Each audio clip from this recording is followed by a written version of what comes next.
Good evening, intuitives. Not my usual time to be posting, but having a little trouble sleeping, so I figured I might as well do something productive about it. Thank you all new subscribers. Thank you for, checking out the channel. I'm a small, like niche channel. Be like it's like instead of going to the big fancy corporate office, I'm like the little office where the roof leaks kind of thing. But thank you for checking it out. These videos exist primarily to help people and educate them so that people in similar situations to what I and those I have known over the years don't have to go through what we did because the information was not readily available at that time. As I mentioned before, one of the main reasons this channel exists is education about narcissistic abuse based on the information out there and my opinions. And in a previous video not long ago, I discussed the narcissistic tactic of gaslighting. Well, today I want to discuss another tactic of the narcissist, and that is command presence. Now, command presence, unlike gaslighting, which you'll find in almost any narcissistic situation, command presence is not always, but it's more so found when you're dealing with a narcissist or narcissistic abuse in an employment setting.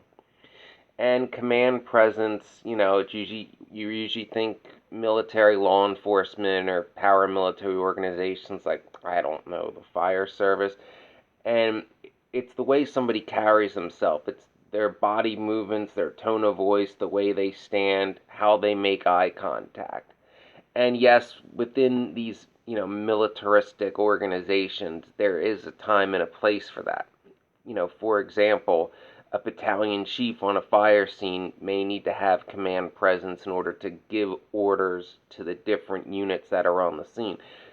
But this video is to discuss how this can be used in a negative light, often to take advantage of people in a workplace setting, usually when the person is new or relatively new to that profession. Now, what do I mean by that? Well, command presence and denoting authority, oftentimes denoting more authority than that person actually holds, gives off the impression to the person they're abusing that that person cannot say no. For example, if you're being hazed in a fire academy and you're basically told, you can say no, you just won't have a job here anymore, that any questioning of that authority will result in you losing that dream job that, contains your sense of purpose and identity.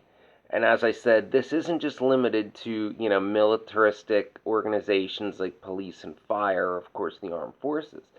This can be used in different ways in many other professions. Like, for example, the command presence of a manager at Wells Fargo that tells a new hire they basically have to commit fraud as part of their job. So that's command presence, getting somebody to commit a crime for the sake of their job, and that person feels as if they cannot say no.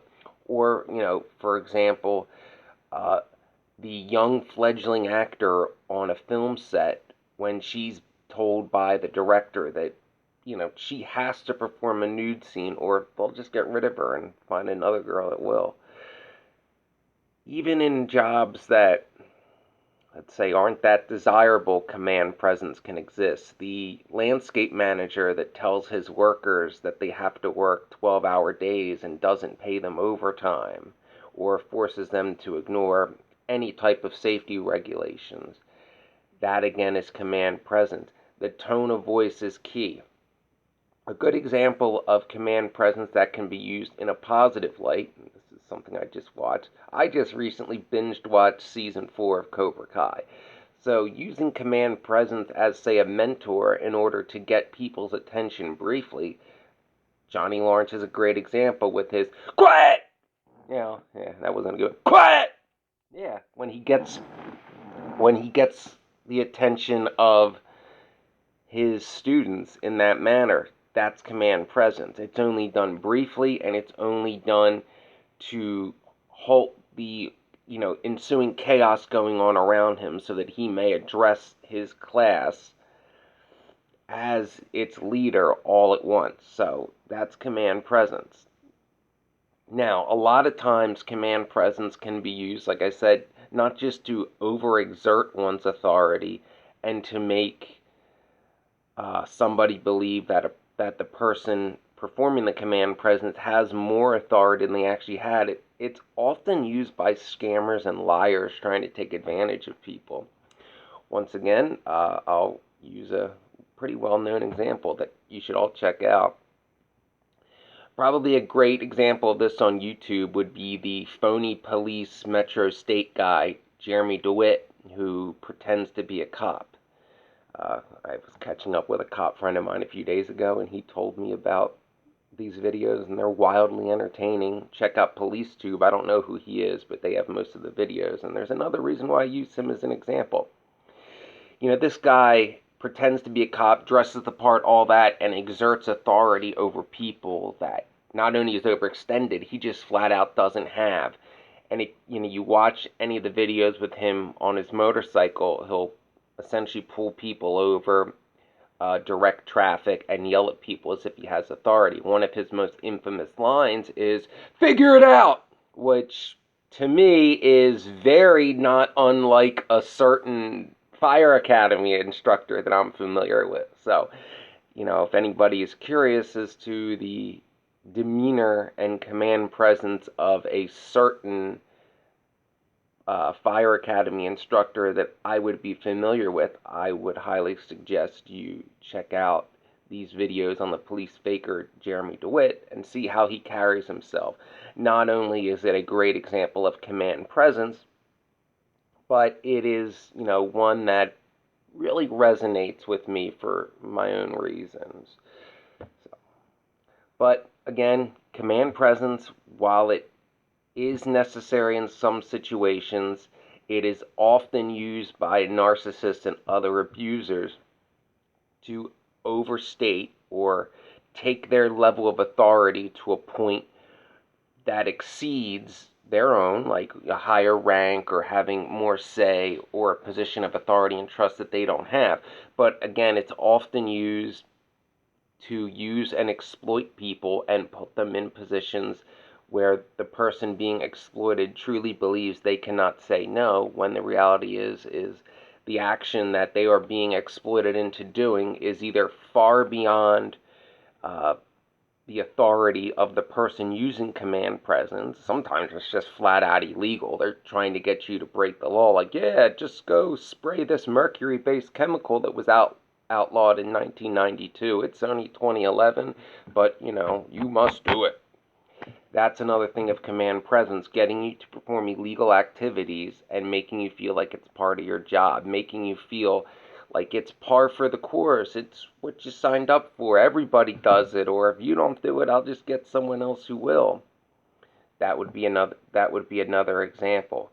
And also, with command presence, as I said, one of the parts is eye contact. I think anybody who's been abused in a workplace all has seen what I refer to as the look of retaliation, which is basically like, if you speak up against this and anything happens, you will have an even bigger target on your back than what is already there.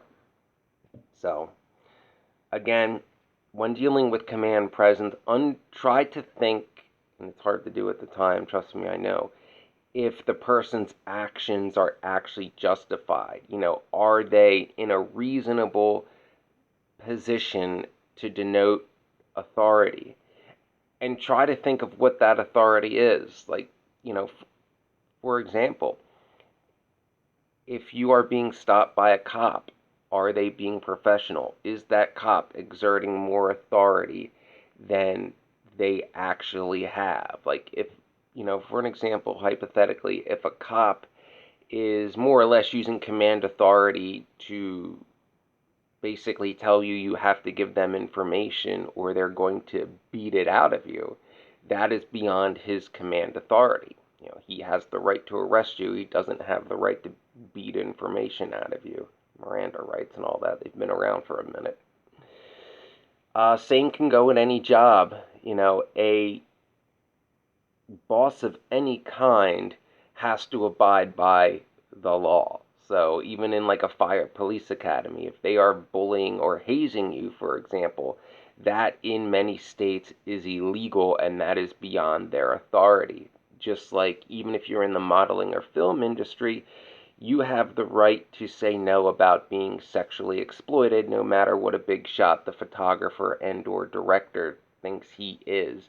So keep in mind when dealing with command presence by those that are using it inappropriately, think about what your rights are and what the law is, because that doesn't change, regardless of that person's fame or that person's rank in a, militaristic type structure. It's hard to do at the time, but that's what you got to do.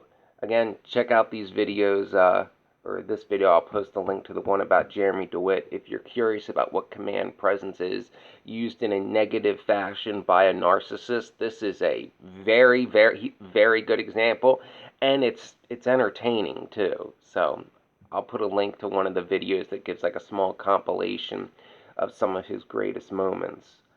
But I wanted to get this video out there because, you know, really command presence isn't talked about nearly enough.